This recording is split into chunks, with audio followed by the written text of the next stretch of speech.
Ascultam o melodie care aș vrea să vedeți și voi ce se întâmplă cu asta. Au avut multe accidente camera asta sau telefonul, motiv pentru care nu se mai vede cum ar trebui. E toată spartă.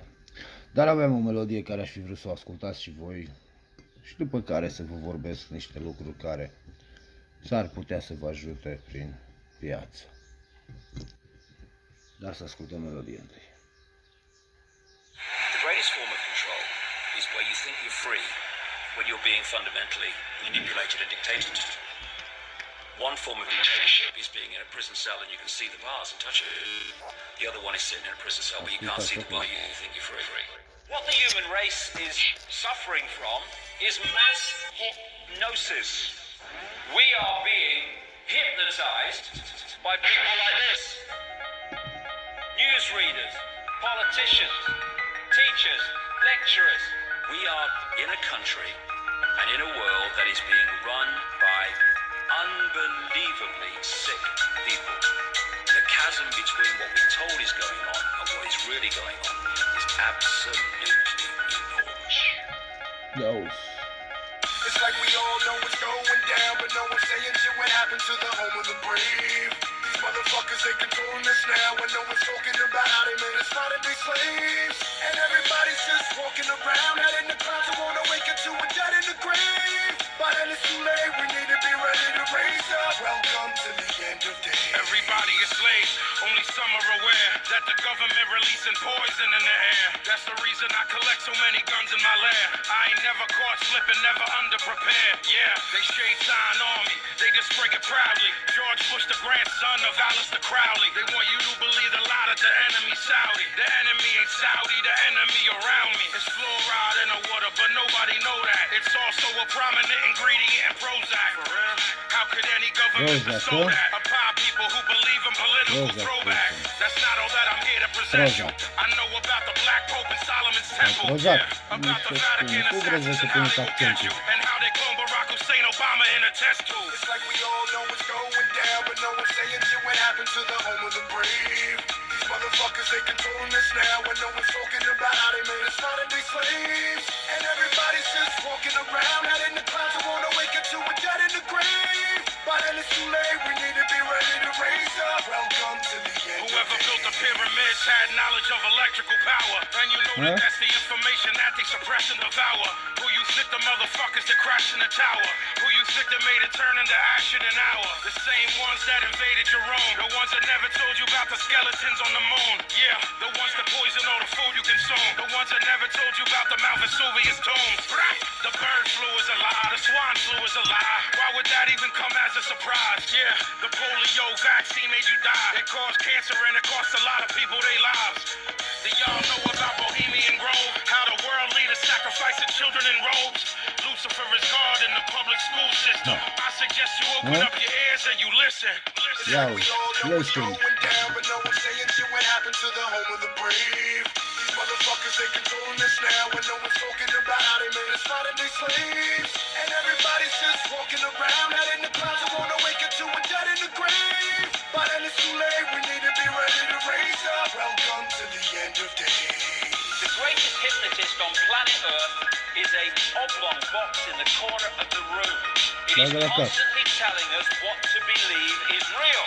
If you can persuade them Da, vorbiți cu that what they see televizorul, with vă their eyes certați is cu what noi. there is to see, go. Because they'll laugh in the face of an explanation that portrays the bigger picture of what's happening. And they have.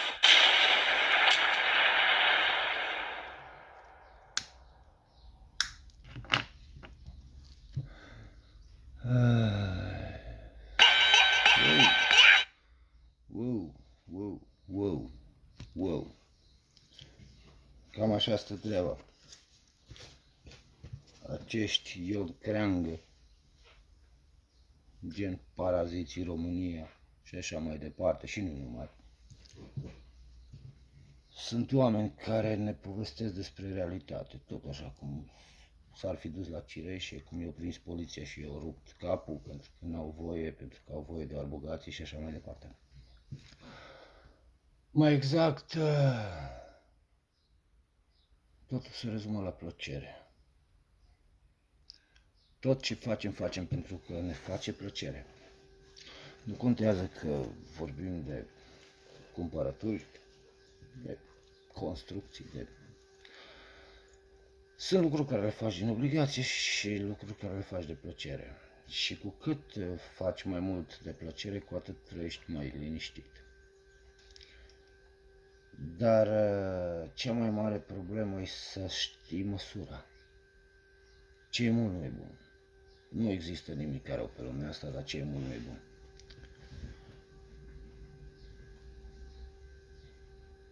Toate-s bune. În măsura lor. Că nu bea prea mult, nu mânca prea mult, nu nimic prea mult. Însă nu poți să spui că ceva e rău. Problema e că noi nu facem să ne facem plăcere unul altuia ca să ne facă fericiți ceea ce facem. Și când plăcerea e doar de partea unuia dintre cei doi, să spunem așa, celălalt plânge, iar asta nu înseamnă fericire. Fericirea e când plăcerea e de partea amândouă. Motiv pentru care ieri vorbeam cu cineva și căutam să-i explic, să înțeleagă ce înseamnă gunoiul de om.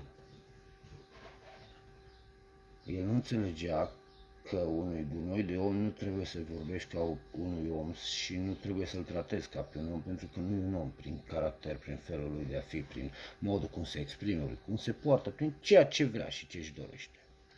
Motiv pentru care nu discutăm gusturile de atâta timp cât considerăm bolnavi pe cei care se droghează cu plăcere, pentru că întrec orice măsură, iar plăcerea duce la infinit. Motiv pentru care avem astăzi unii care calcă pe cadavre pentru plăcerea lor, care se droghează cu plăcere în adevăratul sens al cuvântului.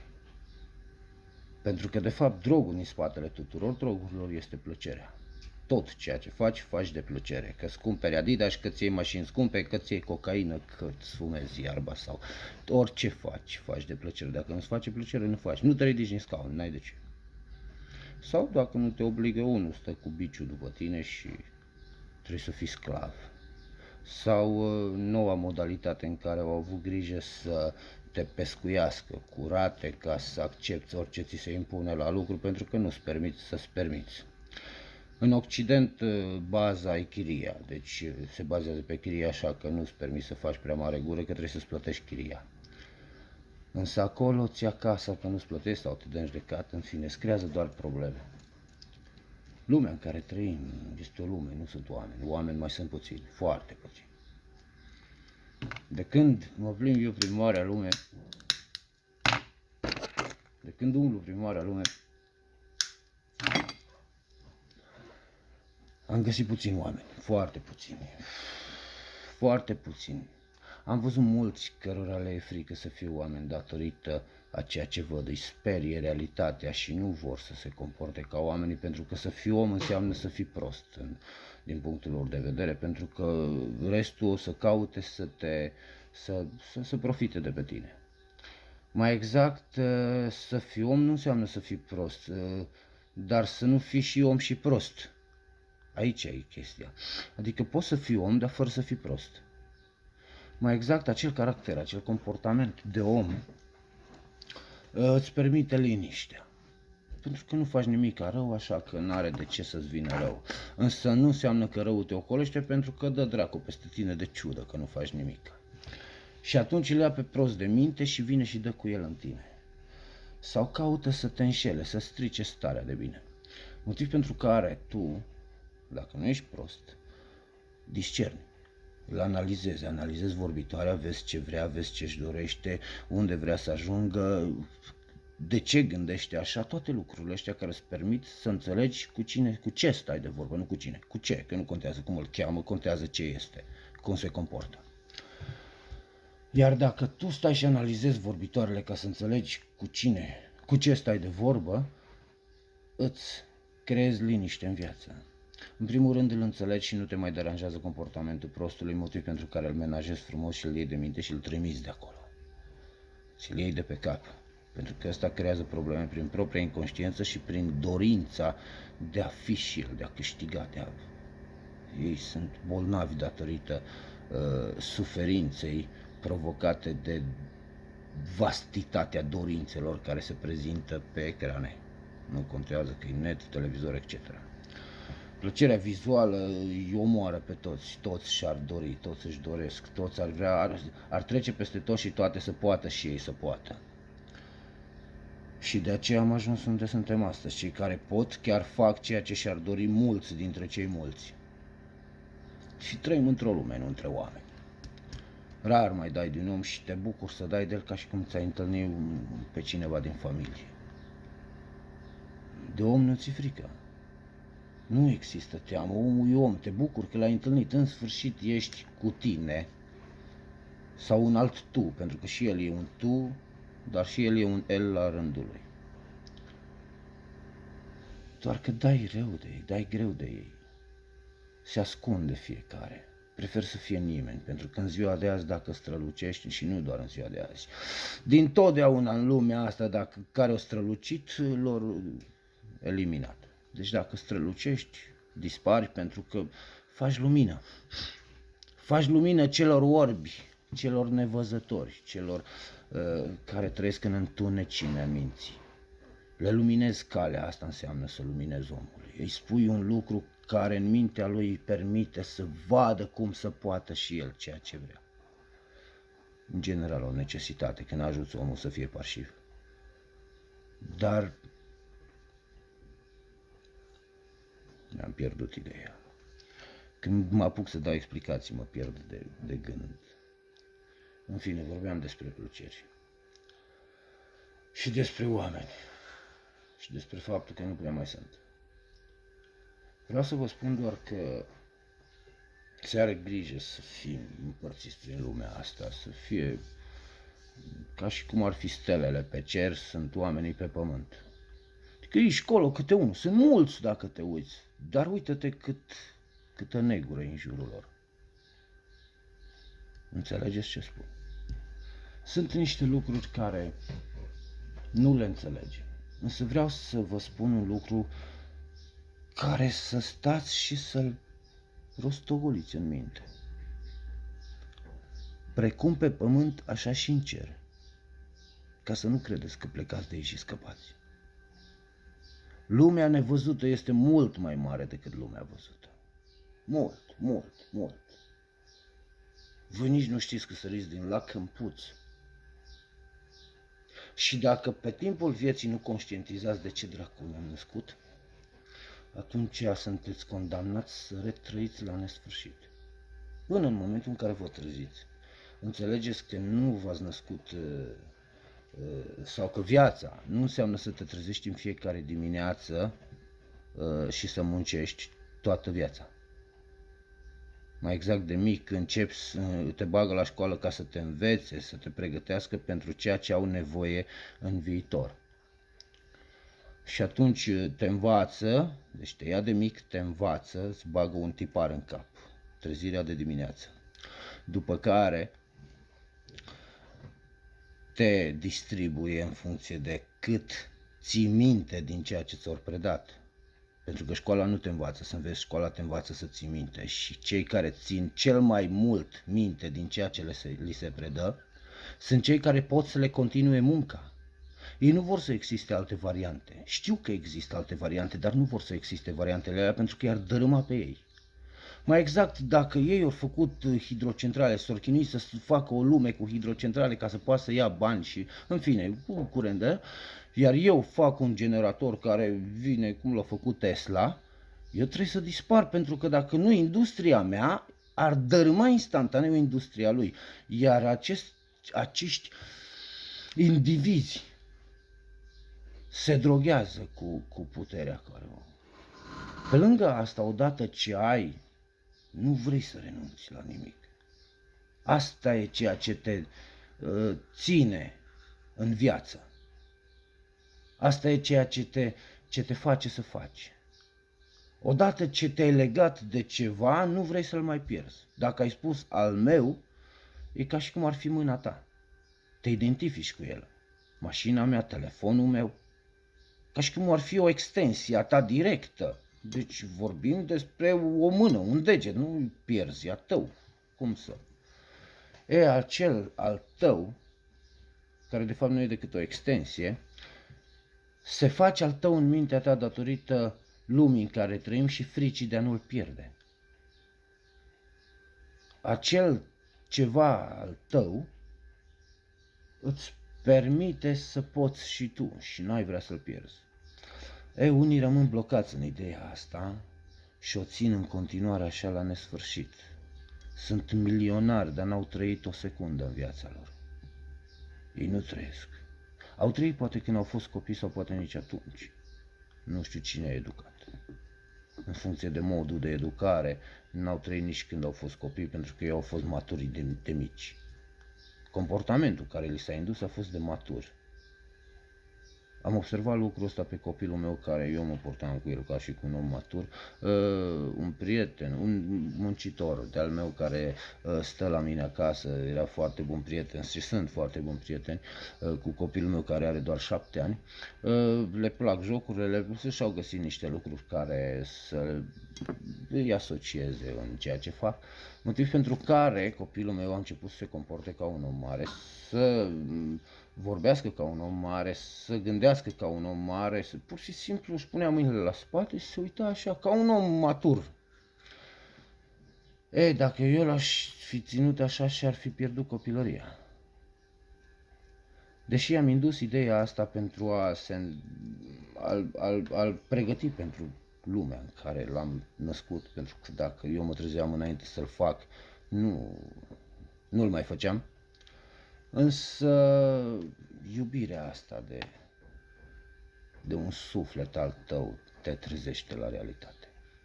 Dacă ați observat, și nu știu câți au observat, niciunul din președinții Europei nu au copii ca să nu cunoască sentimentul ăsta de iubire. Ei doar sunt simple unelte, mânate de dorințe care le au de mici, cu lucruri care n-au putut să și le împlinească de mici și au trăit în dorința aia până au reușit să se împlinească. Se blochează mental la 18 ani, 15 ani cât au și tot așa gândesc. Nu fac decât să profite de ceea ce știu. Ei nu mai conștientizează mai departe. În conștiință nu mai urcă. Rămân la 15 ani. Acolo, la vârsta pubertății, când nici nu prea știu că nu știu. Doar fac pentru că îi face să se simtă bine. Ăștia sunt marea majoritate. Sunt părinții de-ai noștri, sunt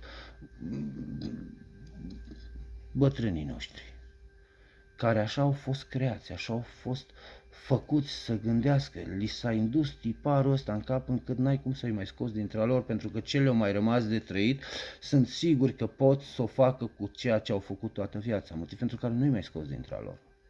Nu pot să te înțeleagă, nu le oferă siguranță. Lumea în care trăiesc și dat fiind ceea ce au trăit, nu le permite să te asculte măcar. Nu vor nici să te audă. De vreo schimbare la vârsta aia în niciun caz. El mai are cât mai are și vrea să trăiască așa cum știe el și cum a făcut-o toată viața. Nu putem schimba nimic în lumea asta datorită faptului că nu impunem. Schimbă doar cei care impun. Noi propunem și propunând este ceva care e la alegere și lumea nu prea are chef. Iar oamenii nu pot pentru că nu pot. Pur și simplu. Sunt prea puțini. Am ajuns la concluzia că noi oamenii trăim în lumea asta. Mai exact, noi suntem în plus în lumea asta. Noi trăim în lumea lor. Nu ei în lumea noastră. Ei sunt majoritatea, ei își impun viața, cum să trăiască, îți dau cu capul ca proștii, dar nu acceptă că sunt proști și nici nu acceptă sfaturi. Motiv pentru care cei mai șireți dintre ei s-au apucat să-i conducă și ne-au băgat pe toți la grămadă și ne-au pus pe noi, pentru că noi suntem periculoși prin faptul că gândim. prin faptul că înțelegem ce face. Prostul ăla șiret nu face decât să înțeleagă un lucru și să profite de el, să-l tot construiască mai departe, Ați văzut cum vorbesc ei degeaba, cum șerpuiesc printre răspunsuri ca să spună nimic, în timp ce te obligă să crezi că n-ai înțeles ce spune ăsta, doctorul. Vreau să vă spun că astăzi oamenii nu mai sunt proști cu diplomă, sunt și proști cu diplomă, dar astăzi prostul a ajuns universitar. Deci prostul are diplomă de doctor universitar. Vreau să știți lucrul ăsta. Retardatul a ajuns